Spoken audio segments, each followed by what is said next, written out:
Esta es una noticia que surgió desde la semana pasada, pero tomó fuerza a partir de las acciones que ya ha emprendido tanto Donald Trump como las redes sociales. Y es, digamos, una guerra suave, una serie de amenazas por parte del gobierno hacia las plataformas, ¿no?, de redes sociales. Y vamos a ver un fragmento de un artículo de la BBC, cuyo título la verdad es un poco tendencioso, eh, pero creo que explica bastante bien la cronología de cómo se fue dando todo esto. Dice Twitter Trump, porque Facebook mantiene el mensaje de Donald Trump que Twitter había ocultado por glorificar la violencia. El viernes, Trump se refirió en un tuit a las protestas y saqueos ocurridos en Minneapolis, Minnesota, por la muerte del afroestadounidense George Floyd después de que el policía blanco Derek Chauvin le apoyara una rodilla en el cuello. El mandatario estadounidense llamó delincuentes a los manifestantes y afirmó que cuando comienza el saqueo, comienza el tiroteo, ¿no? When they loot, we shoot. O sea, algo así dijo en el tweet.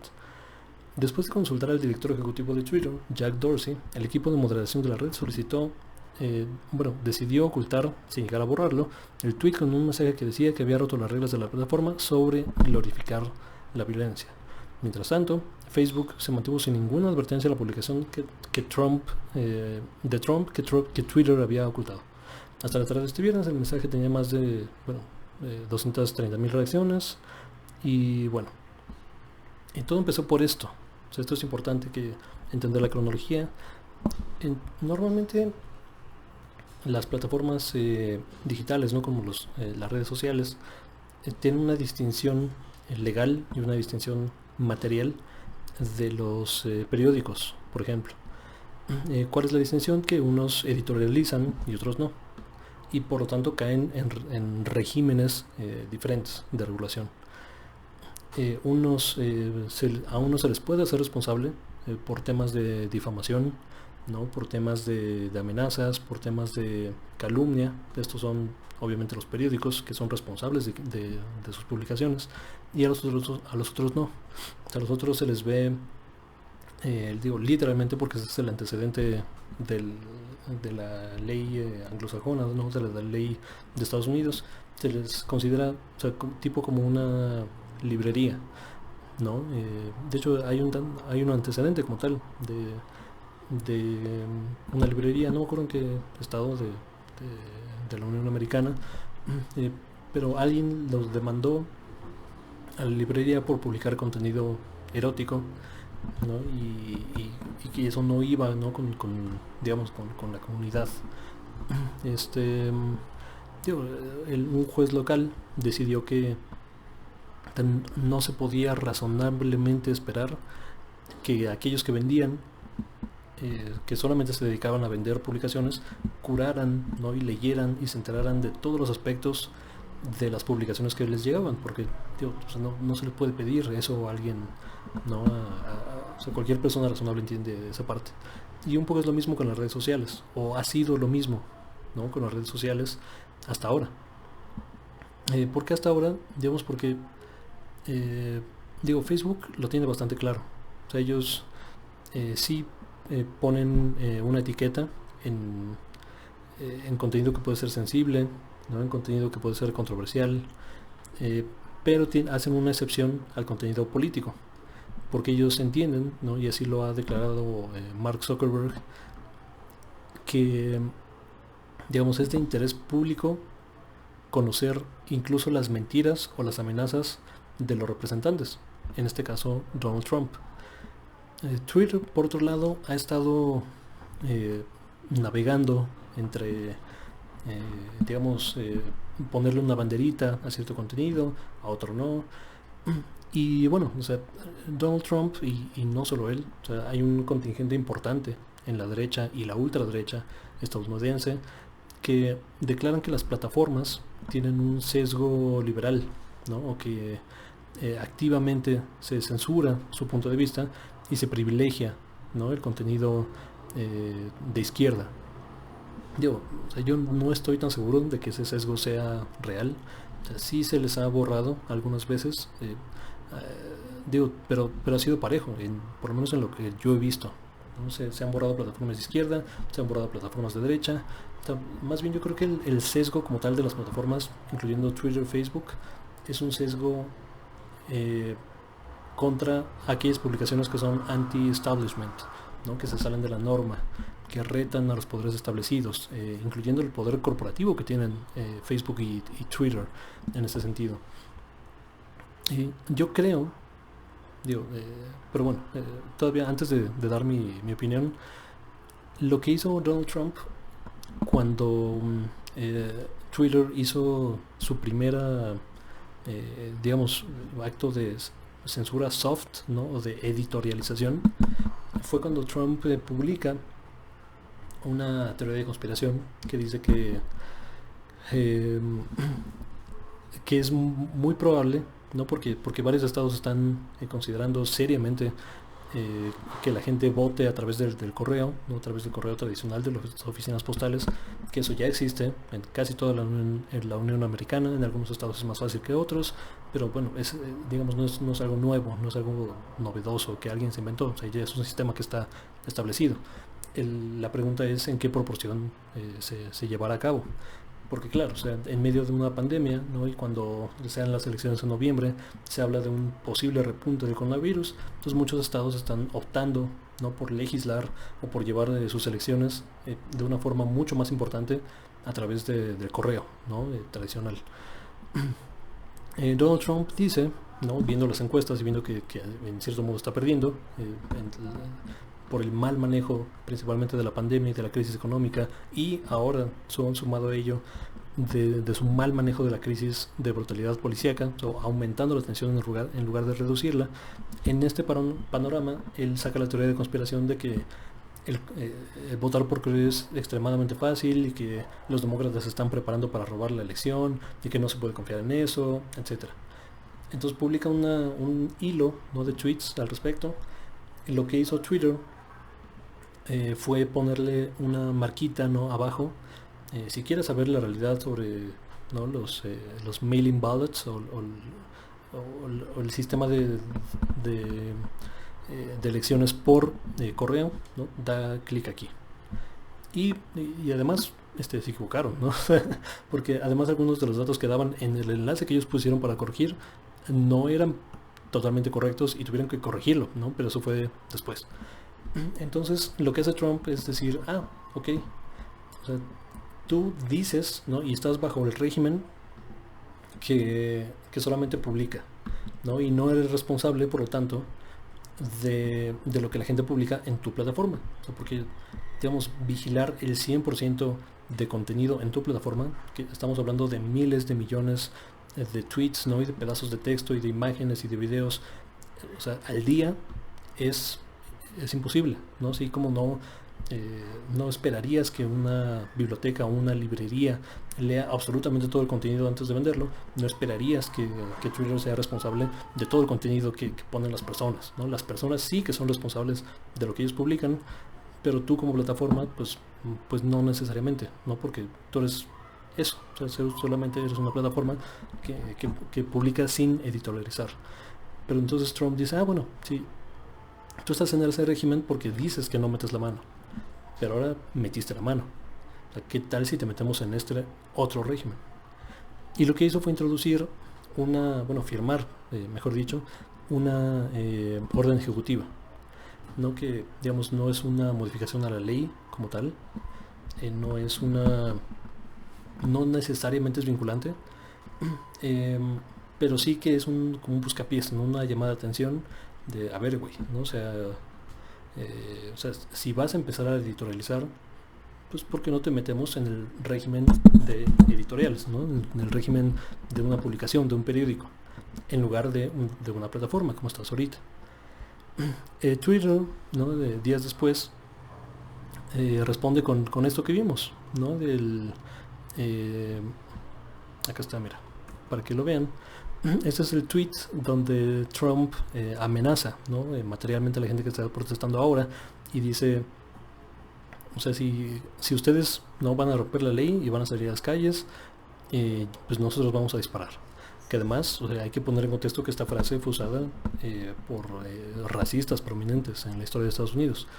Ahora, no estoy seguro que Trump sepa de historia, entonces, o sea, no sé si usó la referencia como tal, pero, eh, pero usó este fraseo, ¿no? Que es problemático como tal y amenaza a la gente. Entonces, Twitter lo que decide es, ok, o sea, no lo voy a borrar, pero la gente que quiera ver ese tweet va a ver mi leyenda primero, donde dice que violó las reglas acerca de glorificar la violencia y sin embargo este tweet ha sido determinado que es en el bien público, ¿no? Y permanecerá accesible. Entonces le puedes dar view, ¿no? O ver, y puedes acceder al tweet, ¿no? De forma, o sea, normal, con un paso adicional. Ahora, ¿qué debería pasar en esta situación? Honestamente, en esta cuestión particular, o sea, creo que Donald Trump tiene razón en el argumento. Y digo, o sea, no me vas a ver estando de acuerdo con Donald Trump en 99 de 100 acciones, pero en el caso de regular o no a las redes sociales, o sea, yo creo que tiene un punto. O sea, porque pongámoslo en contexto, ¿no? Y quitemos a Donald Trump de la ecuación. Pensemos que es el presidente que tú quieras, ¿no? Obrador. O el presidente que sí te guste, ¿no? Obama, o Lula da Silva, o sea, quien sea tu mejor presidente, o sea, es de interés público como tal, que la gente lo sepa. Y va a ser noticia, salga o no en tu plataforma. O sea, digamos, todos los periódicos están hasta cierto punto moralmente obligados a cubrir lo que dice el presidente, ¿no? Porque es de interés público como tal. Entonces, o sea, este o no tu plataforma va a estar en circulación nacional y es de interés público que esté. Ahora, digo, Facebook lo tiene muy claro y, y tampoco es que Facebook sea fantástico, ¿no? O sea, yo creo que Facebook es demasiado grande, o sea, no nada más en Estados Unidos, sino en todo el mundo, y no hay alternativas a Facebook. Tampoco hay alternativas a Twitter, ¿no? Estas empresas son demasiado grandes y no tienen alternativa de mercado real. Digo, y además Facebook tiene Instagram, ¿no? Y tiene, o sea, WhatsApp y ya está comprobado que comparte información entre sus plataformas.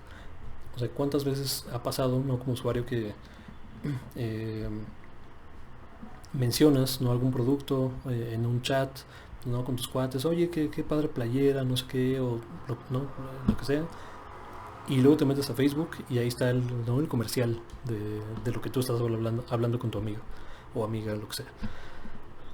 eh, entonces es un problema, o sea, son demasiado grandes, y no solo en ese sentido, sino que digamos, en la última década se ha demostrado lo influyentes que pueden ser en el discurso público y en la democracia de las naciones. En cierto modo se han vuelto, digamos, como un ministerio de la verdad. Se han vuelto el principal medio de comunicación donde se discuten ideas de política pública, campañas políticas, acciones relevantes. Digo, o sea, lo vimos la semana pasada y lo estamos viendo esta semana. O sea, si no existieran redes sociales, probablemente los casos de abuso policíaco, no tanto en Estados Unidos como en México, habrían pasado de noche. Tal vez algún noticiero por ahí lo habría mencionado, pero ciertamente no se hubiera armado el revuelo viral que sí se demostró a través de las redes sociales. Entonces, o sea, yo como concepto, o sea, yo creo que las redes sociales han llegado a un punto donde son vitales, o sea, donde son esenciales para la información, para los discursos políticos, para, o sea, el acceso a la conciencia política de la gente. O sea, es básicamente eso. Y como tal, o sea, yo lo regularía como bien público. O sea, es algo que las izquierdas, bueno, una fracción de la izquierda, ¿no? La izquierda realmente progresista de Estados Unidos, que ha abogado en los últimos años, te dices, güey, o sea, sí es esencial para el discurso político O sea, no se trata de nacionalizarlas, que también es una propuesta de gente que está todavía más a la izquierda que yo. O sea, yo no las nacionalizaría, eh, pero sí que la regularía como un bien público. Como tal, deben tener acceso a todos y deben atenerse a los principios de libertad de expresión en Estados Unidos. Que me parece, digo, o sea, no estoy a favor de muchas de su regulación allá, pero me parece que ellos sí están adelante en ese sentido respecto a nosotros. En México, por ejemplo, la libertad de expresión se puede moderar, no se puede modular y se puede censurar eh, cuando sea contrario al orden público, ¿no? Por ejemplo. ¿Pero qué significa eso, güey? Eso significa lo que sea. O sea, si, por ejemplo, si fueran tiempos de Calderón y hubiera gente protestando en las calles, o tiempos de Peña Nieto y la gente protestando en las calles y no posteando en redes sociales los hashtags de los 43 y tal, o sea, él pudo haber argumentado que eso significaba romper el orden público, no porque literalmente estabas asusando a la gente a salir a la calle, ¿no? Rompiendo el status quo, ¿no? Del público. Entonces pudo haber usado ese apartado que está en la Constitución, además, para censurar, ¿no? Esos hashtags. Yo, afortunadamente, obviamente eso hubiera sido contraproducente, ¿no? Y la gente hubiera salido todavía más y se hubiera encabronado más. Entonces fue lo suficientemente astuto, ¿no? O lo suficientemente bien asesorado para no tomar esa acción, ¿no? Que hubiera sido absolutamente contraproducente. Pero está la opción, ¿no? Y eso es una opción que históricamente en tiempos del PRI, antes de la transición, se usaba, ¿no? Para aplastar el discurso, para despedir gente, ¿no? Para censurar, o sea, todo aquello que retara al status quo, al poder establecido. En Estados Unidos no. En Estados Unidos hay límites claros al, eh, a la libertad de expresión, digamos. Y los temas legales de libertad de expresión se limitan, digamos, al gobierno. Es un derecho negativo que le llaman, no técnicamente. O sea, es un derecho para la gente, pero es un límite para el gobierno. O sea, el gobierno no puede limitar el discurso de la gente. O sea, solamente lo puede limitar en casos concretos, que son amenazas directas, ¿no? Tanto de muerte como de violencia de cualquier tipo. O sea, ¿no? A ti, tal persona, te voy a golpear tal día, tal. Eso es totalmente sancionable. Difamación, calumnia y publicar información privada de la gente. Esos son digamos, los únicos límites a la libertad de expresión que el gobierno puede ejercer sobre la gente. Digo que me parecen honestamente bastante razonables. Y todo lo demás es libre, ¿no? O sea, el gobierno no te puede limitar por ningún tipo de discurso, o juntarte, o salir a las calles. O sea, no. Digo, ahora Donald Trump está retando eso, ¿no? Sacando a la policía y al ejército a las calles para limitar el discurso de la gente. Pero bueno, ese es otro tema, ¿no? En tema de redes sociales no es un tema de libertad de expresión per se, porque digamos, no son gobiernos, son una entidad privada, y el argumento es, pues nadie tiene derecho, ¿no? O nadie, sí, o sea, no existe el derecho a estar en Twitter, ¿no? Digamos, el derecho a estar en Facebook. Sin embargo, o sea, como dije previamente, o sea, yo argumentaría que sí debería ser un derecho, o sea, por lo importante que es en el discurso político y en el acceso a la información. Pero bueno, o sea, Trump no tomó ese camino, no, lo que hizo fue, o sea, básicamente una amenaza, y su orden ejecutiva recomienda al FCC, no a la entidad reguladora de medios de comunicación y redes sociales en Estados Unidos, que tanto los proveedores de servicios de internet como las redes sociales sean consideradas como tal, ¿no? Como publicistas o como editores, en lugar de como solamente plataformas. El FCC es técnicamente independiente, entonces o sea, no está obligado a hacerle caso al titular del Ejecutivo en esta interpretación de la ley, y honestamente no creo que cambie. Esto tendría que ser una acción del legislativo para que cambie sustancialmente. O sea, hay que separar muy bien las acciones de las personas. O sea, porque que yo diga que Trump tiene razón en este punto particular, y que quiero que eso quede claro, no significa que concuerdo en él en nada más. O sea, quien hubiera hecho este argumento o este tipo de acciones, o sea, yo diría que estoy de acuerdo con este tipo de acciones. Entonces, no es el personaje, o sea, el tipo es un xenófobo, racista, es peligrosísimo para el orden internacional, es un peligro para su gente, o sea, ya está demostrado. probablemente de los peores presidentes que me ha tocado ver. O sea, yo creo que todavía hay una duda entre si George Bush o él, no por lo menos en mi vida, han sido los peores presidentes de Estados Unidos que yo he visto, pero digamos, no está lejos, pues. O sea, entonces, que no se entienda esto como que estoy defendiendo a Donald Trump, ¿no? En esta situación. Estoy defendiendo el argumento, ¿no? Y te digo, además lo que hizo Donald Trump es una medida a medias, es como una amenaza, como o sea, ahorita va esto, pero aguas porque puede escalar más. Digamos, lo que hizo no tiene dientes, no tiene esa forma de hacer el enforcement, el cumplimiento de la ley. Pero bueno, o sea, yo creo que este es un tema interesante y sin duda no existe un consenso ni tanto en la izquierda ni en la derecha al respecto. O sea, yo he escuchado gente de los dos lados argumentar por la censura, ¿no? O sea, porque sí está bien que se censure a tal o cual persona. O sea, mi contraargumento sería que, o sea, si no puedes definir criterios objetivos que, digamos, signifiquen censura en casos indeseables, o sea, en protestas legítimas, no en argumentos antiguerra, anti-establishment, anti ¿no? poderes establecidos. O sea, yo no las haría. O sea, el discurso creo que se debe regular, ¿no? Se debe combatir con más discurso. Pero bueno, o sea, digo, gracias a que se haya quedado hasta ese punto, díganme qué opinan, no sé si a ustedes se les ocurre una forma objetiva de limitar el discurso cuando es discurso de odio o alguna otra forma no perniciosa de discurso. Si hay una forma institucional de hacerlo, honestamente yo no conozco ninguna, y al contrario, o sea, todos los ejemplos de gobiernos limitando discursos que yo conozco, incluso gobiernos, ¿no? como Alemania, Francia, Reino Unido, que tienen mucho más cerrado el tema de la libertad de expresión, o sea, son contraproducentes y terminan limitando a activistas políticos, por ejemplo, reporteros, ¿no? Gente que protesta al poder establecido. Pero bueno, digo, tal vez me estoy perdiendo de algo, ¿no? Coméntenme, vamos a platicar al respecto. Es un tema interesante que sin duda me gustaría explorar más en el futuro, y sin duda seguiremos haciéndolo. Esto es Reporte Crítico, muchas gracias.